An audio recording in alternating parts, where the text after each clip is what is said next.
on peut faire deux réponses, une freudienne et l'autre peut-être plus lacanienne. La réponse freudienne, c'est que la civilisation, plus elle avance, et elle produit du renoncement pulsionnel. Ça, il le dit en clair dans Malaise dans la civilisation. C'est-à-dire, pour Freud, ce n'est pas le bonheur qui l'intéresse, c'est les raisons de la souffrance. Il part toujours de ce qui cloche, ce qui ne va pas, ce qui engage une forme de souffrance. Et c'est vrai, on dit, mais la civilisation, la technique, c'est magnifique. Voilà, on a des réponses, plus la science avance, plus on a des réponses dans la vie quotidienne. Donc on devrait être heureux. Ah ben non. Justement, croire à ce bonheur est un peu illusoire, même si Freud ne récuse pas du tout l'avancée de la science. Il ne récuse absolument pas, mais il dit que non, ça ne suffit pas, qu'il y a quelque chose d'inhérent à l'humain qui dysfonctionne toujours. Alors le problème, c'est le renoncement pulsionnel. Le problème, c'est ça. C'est que, et puis nous verrons peut-être plus tard que chaque fois qu'il y a du renoncement pulsionnel, au lieu que, au fond, les choses devraient au moins s'apaiser, ah non, c'est que justement ça entraîne encore plus d'insatisfaction et de soumission. Donc c'est ça qui est incroyable, disons, c'est vraiment ça la pensée freudienne, parce que c'est très différent du philosophe Rousseau, par exemple, ou de Hobbes. Tous ces grands philosophes, ils ont réfléchi aussi à tout ça.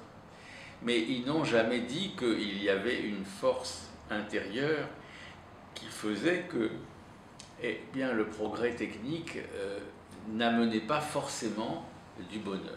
Et Rousseau est particulièrement, comme toujours, Rousseau, il y a un côté victime. Oui, tout ça, c'est contre nous. Enfin, c'est toujours un peu... On dit qu'il est un peu parano. Bon, on va voir la question sur la paranoïa, mais on dit que Rousseau est, disons, une structure plutôt paranoïaque. Et qui, la structure paranoïaque, va avec la victime. Hein, parce que ça donne des arguments de se positionner en tant que victime, ça donne des arguments contre. Bon. Donc, dans ce contexte de l'avancée de la civilisation, qui n'arrête pas, ça va continuer. On peut même dire que, et on verra aussi cette question plus tard, c'est l'idée du transhumanisme qui veut en quelque sorte abraser toutes les difficultés, faire d'un homme immortel, d'avoir de plus en plus de techniques qui prolongent l'humain, même de façon totalement artificielle, et qui en quelque sorte, ça pourrait aussi rejoindre quelque chose de la toute-puissance de la première question. Mais il y a des chercheurs, que ce soit aux États-Unis ou en Chine surtout, qui sont en Chine, c'est terrible parce que rien ne les arrête. C'est vraiment incroyable. Et on n'arrête pas. La science, on ne peut pas l'arrêter. C'est-à-dire, on peut faire des règles, des lois, tout ce qu'on veut, mais on ne peut pas arrêter la science. Donc, par exemple, même le clonage des individus, ça se trouve en Chine, c'est déjà le cas. Bon, c'est plus ou moins secret, mais bon, c'est plus ou moins le cas. C'est-à-dire, il y a quelque chose d'une toute-puissance de la science, en tout cas, pas la science elle-même, mais des humains qui s'emparent des découvertes et qui, en quelque sorte, prônent une toute-puissance. Bon. Donc, c'est un vrai problème pour nos sociétés, hein, ça. Alors, donc, ça, mais c'est aussi à porter au crédit de la civilisation. La civilisation, si vous voulez, qu'est-ce que c'est ? Et il y a plusieurs façons d'en parler. Il y a les progrès de la science, oui, c'est vrai. Mais il y a aussi les progrès, on pourrait dire, politiques. Il y a la civilisation, c'est aussi, si vous voulez, on peut même dire les religions, tout ce qui a été inventé par les humains, qui sont en quelque sorte des créations. Et justement, la création, même artistique évidemment, ça fait partie des acquis de la civilisation. Donc, comment arrêter la civilisation? C'est idiot, on ne peut pas arrêter, c'est plein de richesses. Mais il se trouve que pour Freud, justement, il faut se méfier du leurre. C'est un leurre que les progrès de la civilisation pourraient laisser croire que le bonheur est à nos portes. Eh ben non, il n'est pas. Et alors, il y a quand même cette idée qui n'a pas été acceptée par les analystes du temps de Freud, quand il leur a dit, mais il y a une force de destruction qui est à l'intérieur de l'humain. Il est à la fois du côté des pulsions de vie, il est capable de créer, il est capable de faire des choses extraordinaires, mais en même temps, il y a une destructivité interne.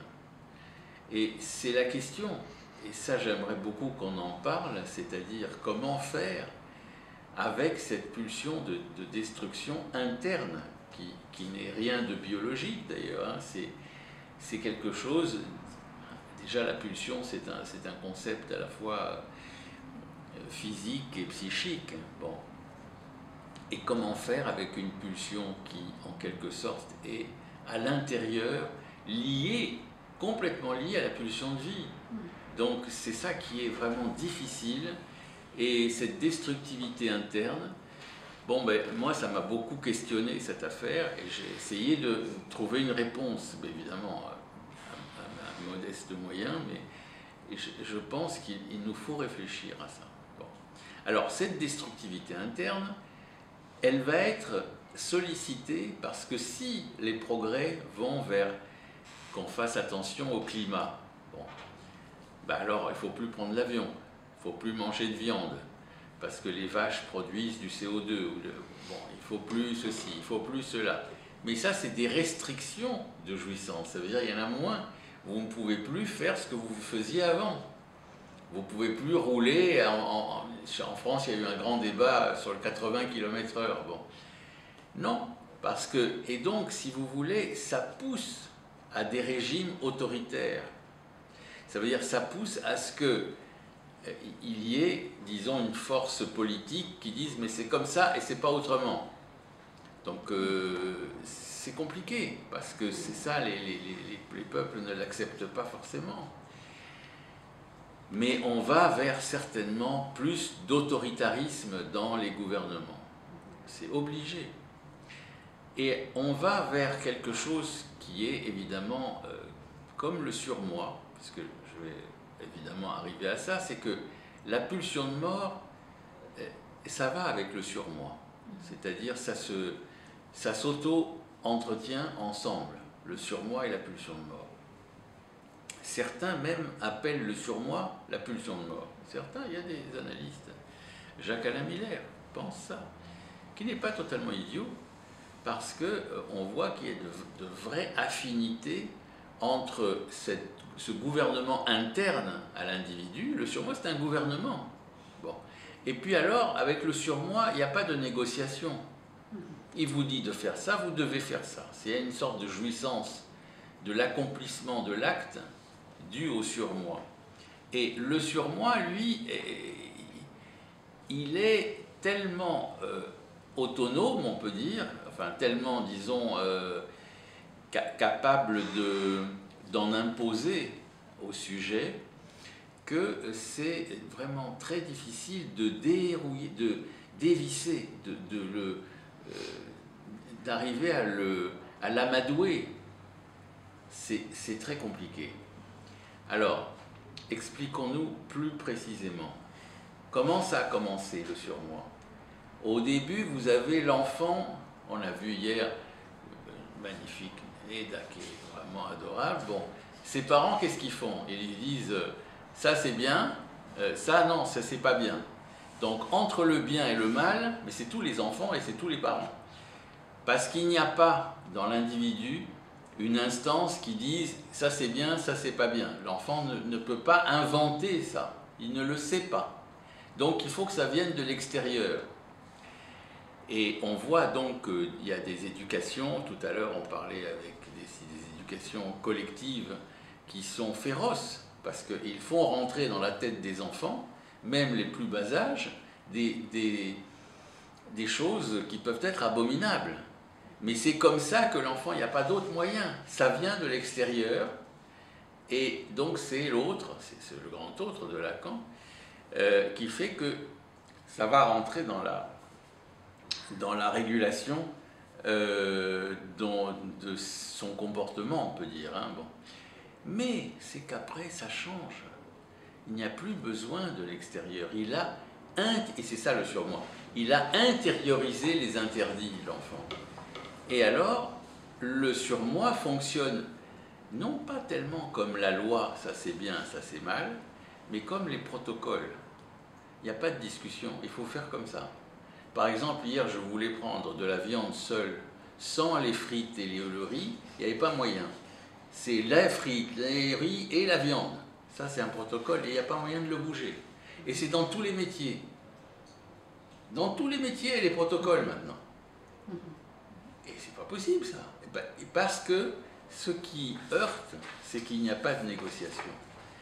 Quand il y avait l'autre extérieur, les parents, on savait que, bon, d'accord, on ne le fait pas, on obéit, mais on sait que le parent vous aime. Et ça, c'est la perte d'amour, Freud le dit en noir sur blanc, c'est ce qui fait que l'enfant avance. Ça veut dire qu'il a peur qu'il va perdre l'amour des parents. Ça, il n'aime pas ça du tout.